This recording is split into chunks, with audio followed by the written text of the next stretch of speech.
I know how silly I'm about to look. And yes, I'm going to be doing this in the whole video, so deal with it. Yeah, like I said, deal with it. Okay, maybe not. What's up, guys? Welcome back to Animation Station Cinematography 77. This is a super cheapo Batman mask I found at Goodwill. That's actually pretty durable, solid plastic. Anyway, I brought this out because we're reviewing another DC movie. You guys seem to have really liked my review of Shazam. As I drop things on the floor. Give me a second. Stay. You guys seem to have really enjoyed my first review of Shazam back on Animation Station and even Cinematography 77. It's doing great in both the views. So when I saw that, I'm like, oh yeah, I gotta review the sequel on both channels too. And that's what I'm doing. Now, my stupid rear, of course, got the release date wrong. I thought, the day I reviewed it, I thought it was going to be the day after I'd get to see the sequel, but nope. Didn't get early access. Unfortunately, I had to wait until everyone else got to see it on the 17th. And wow. This is, without a doubt, going to be in my top 5 movies of the year. Shazam! Fury of the Gods is not only a great sequel, it is an outstanding, epic, phenomenal sequel. This is a fantastic superhero movie. I could literally go on and on and on about the praise I have for this movie because I literally have nothing negative to say. Literally nothing. The writing is strong, the story is strong, the characters are strong, the acting is strong. The jokes are on point and hilarious, just like the first one. And this one also ups the stakes, it ups the scale, and it just makes it even better than the first Shazam. Now, I know stingy critics are going to be like, oh, no, this movie's forgettable. This movie's rotten. Gave it a 53%. Guys, this is the one time I'm going to tell you to ignore all those critics. Listen to me. Don't listen to them. Listen to me. Because I am telling you the 100% honest truth. Shazam! Fury of the Gods is an incredible film that you absolutely need to go and see. If you loved the first Shazam, you're gonna adore this one. Because it literally has everything that first Shazam movie did so well, and it's even better. And not to mention it ups the scale, it ups the stakes, and it has a much higher budget. It is literally everything you'd want from a sequel to Shazam. Now, is it a perfect film? In my opinion, yes. I mean, the only things I really have are just in the mixed aspect. So, yeah, just little mixed things. I literally have no negatives. None. But I guess I might as well get those one or two little mixed things out of the way. So, my first mixed aspect is that, yes, we do see more of the Shazam family in their transformed state rather than their deformed, well, not deformed, their alter ego state. You know what I mean? Their normal state, like as kids. And that, I can't see why that bugs a few people, but they still get more than a fair bit of screen time here. So it's not really that bad, like some critics are making it out to be. 2, the villains are bland, forgettable, and boring. No, they're not. The villains in this movie are great. Do I wish they didn't do the evil sister cliche? Sure, but you know what? I can look past that because I had a blast with this movie. It's just another fight with another big evil CGI monster. Yes, but so was the first Shazam. So it's not that big of a negative. It's not even a negative. It's just a mixed thing. this movie literally has everything that that first Shazam movie had, and more. Is it a bit slower paced? Sure, but it does it to develop its story and its characters. It's not made to just drag out the plot or make it feel like a rehash. No, no, no, no, no, no, no. This is a movie about Billy Batson learning how to be a true hero. And it's well developed and well fleshed out throughout the entire runtime. Not a single second of this movie felt wasted. That's literally my only two mixed aspects. Not seeing the family as much and some of the CGI. That's literally it. The rest of it, all positives. So I'm just going to dive deep into this, but I'm not going to spoil it. Don't worry, no spoilers. So, let's dive deep in, shall we? Let's start with the performances. Zachary Levi is still great as Shazam, just like he was in the first movie. And he's even funnier here because now he has this sort of existential crisis thing where he's trying to, be the leader for his family. And when in reality, he needs to learn how to let go and just let them be them, live their lives. So, yeah. There's that, and Zachary Levi also gets to act a bit serious in this movie, especially towards the second half of the second act and the third and final act, where it gets pretty intense, and his acting is more than strong enough to carry the weight. Like, it is really, really good here. Dare I say electrifying. Yes, pun fully intended, thank you very much. And then we also have the family themselves, who are still really good here, especially Jack Dylan Grazer, who gets a really nice amount of screen time and a really nice little side plot where he falls for this girl and it turns out this is one of the daughters of Atlas. Like, I liked that, and I also liked seeing, Freddy trying to be more of his own character instead of being stuck in Billy's shadow. Like, he wants to go out and do his own thing, and he just wants Billy to let him go and do his own thing. So it really works here, and I really enjoyed that. And then the rest of the family is still really good here, too. Now, granted, some of them get more screen time than others, like Mary, but they still get an ample amount of screen time, and you still see a good bit of them. And the actors that play the kids themselves are still really good here as well. Like, they are all still really good here. And then we have the villains. These villains are so, so good. I'm a bit iffy on Anne, the one on the far right, on the top right. You know what I mean, the top right. The third daughter of Atlas.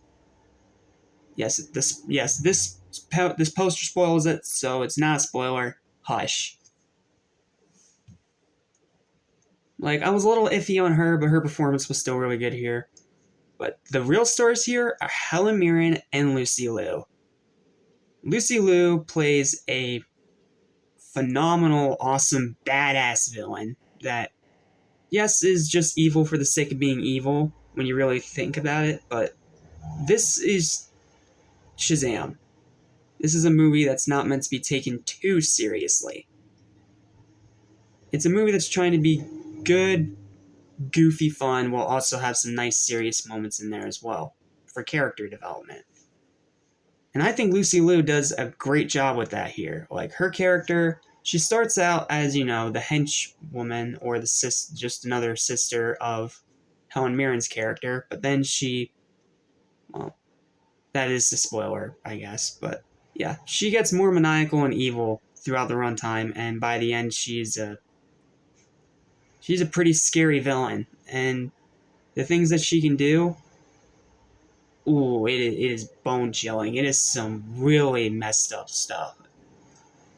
But messed up in a really interesting way. Like, she has this one power. I'm not going to really go into it because, again, spoilers.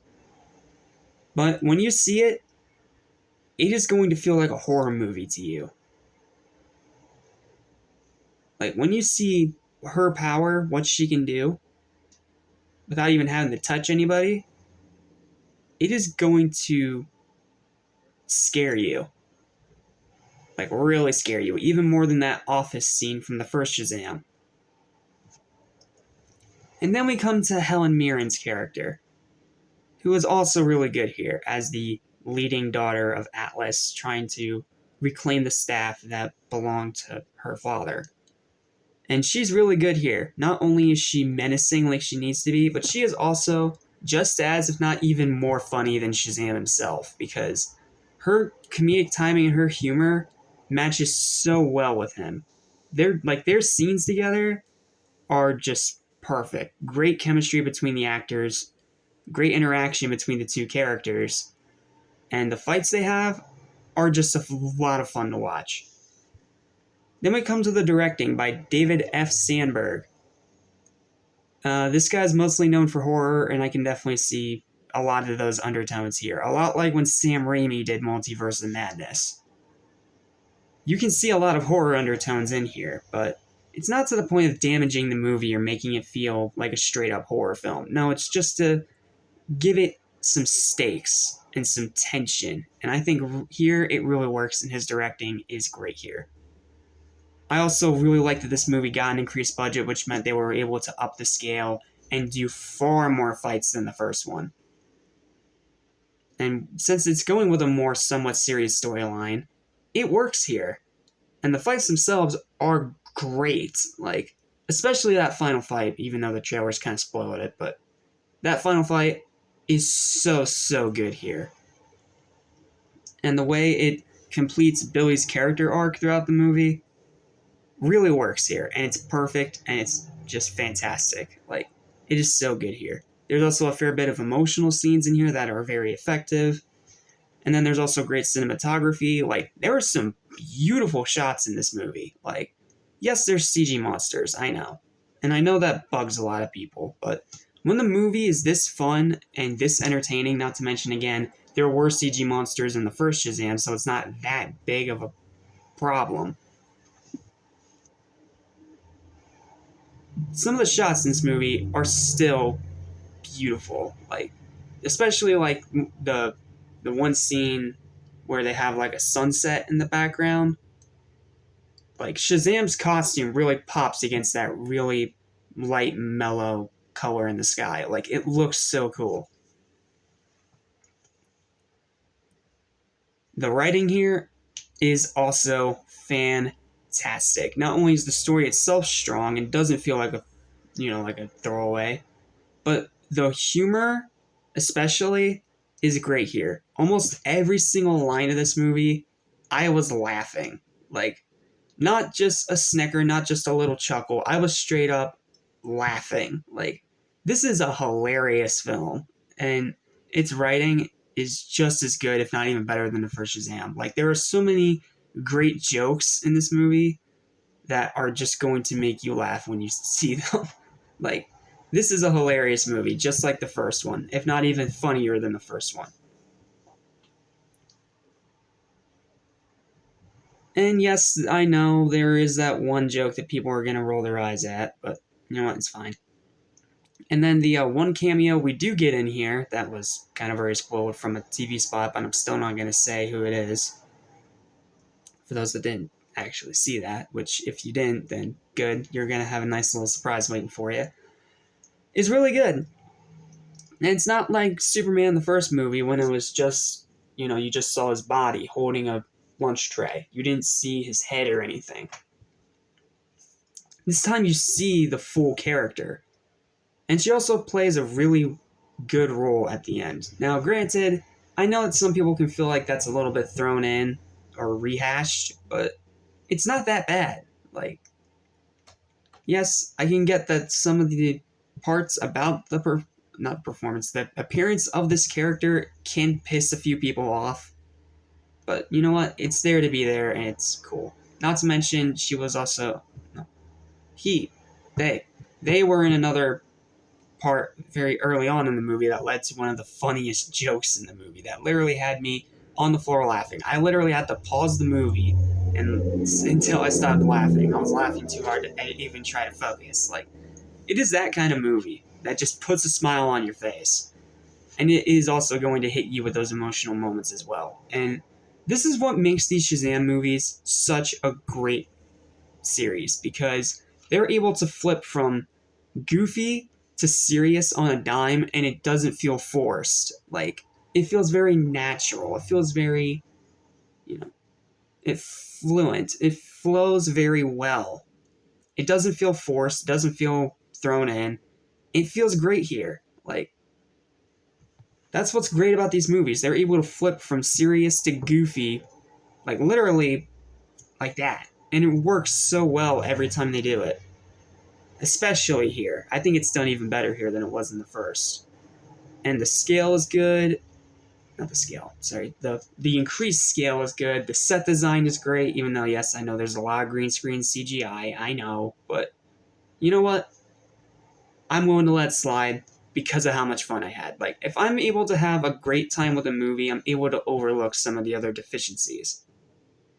And even then, like I said, the deficiencies are really just nitpicks. Like, I don't have any big major negatives or any minor negatives of this movie, really. Just a few little mixed things.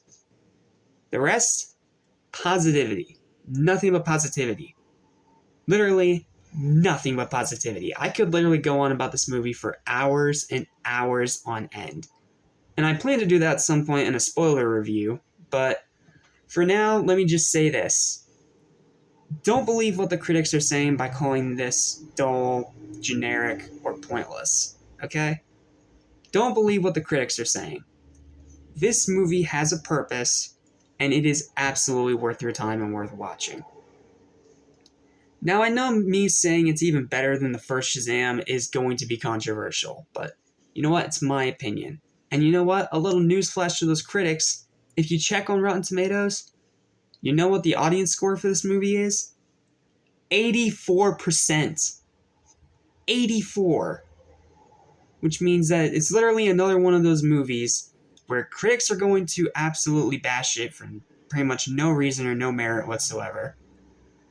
And then the audiences are going to love it, they're going to have a great time, and they're going to say it's an awesome film. Well, aside from this critic, anyway.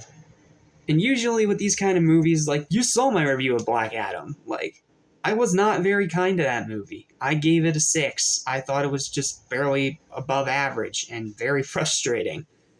This movie was not frustrating. And I feel like this is a definite hit for the DC universe. Now, granted, I know the DC universe is going to be completely reset after Flash comes out, but still, I love this movie, and it's going up there as one of my best superhero movies of all time. Yes, up there with Spider-Man and Batman 1989. Fight me. I will literally fight you on this. I had such a great time with Shazam, and I can literally talk about it for hours and hours on end. Whether you watch these two back-to-back, or you're just watching this one by itself, you're still going to have a blast with this movie. And just ignore what the critics are saying. Listen to me. Don't listen to them. Go out and see Fury of the Gods. It was more than worth the 4 years of waiting that we had to endure. Final verdict for Shazam Fury of the Gods is without a doubt an easy, high, perfect 10 out of 10 score. Electrifying, funny, well-constructed, incredibly entertaining, a blast from beginning to end, emotional, and just even better than the first movie, which I didn't think was even possible, but here we are. This movie is awesome. This movie is fantastic. And you absolutely need to go see it. Absolutely going to be in my top 5 best movies of the year. Without a doubt. And that's all I got. Thank you guys so much for watching. Please don't forget to like, share, and subscribe to both Animation Station and Cynical Saiyan 77. Thank you guys on Animation Station for over 620 subs. That number still blows my mind. And for those of you watching on Cynical Saiyan 77, well, you still have 4 more reviews coming today, all for albums that decided to drop back to back to back to back. So, yeah, you got that. And then for Animation Station, you got the Reverser review coming up next. So, both channels are about to get some really good content. So, yeah, that's really all I've got. Until then, thank you guys so much for watching. highly recommend go see this movie. It needs to succeed because we need Zachary Levi in the new DC universe. Like, we absolutely need Shazam in the new DC universe, and it needs to be Zachary Levi. I can literally not imagine a single other person in this role. Literally, not a single other person. But yeah, I'm just going to stop here before I start talking in circles or accidentally spoiling things. So, oh yeah, and those post-credit scenes. Yeah, they're pretty damn good. Like, stay for the post-credit scenes. They are absolutely worth staying for. So, yep, that does it for my long, very electrified review of Shazam 2 Fury of the Gods. More than worth the wait. Absolutely go see it if you haven't already. And I'll see you guys next time on both channels. Until then, I'm Jack Small of Animation Station and Cynical Stain 77. Have an electrifying day and take care. See you for the next review.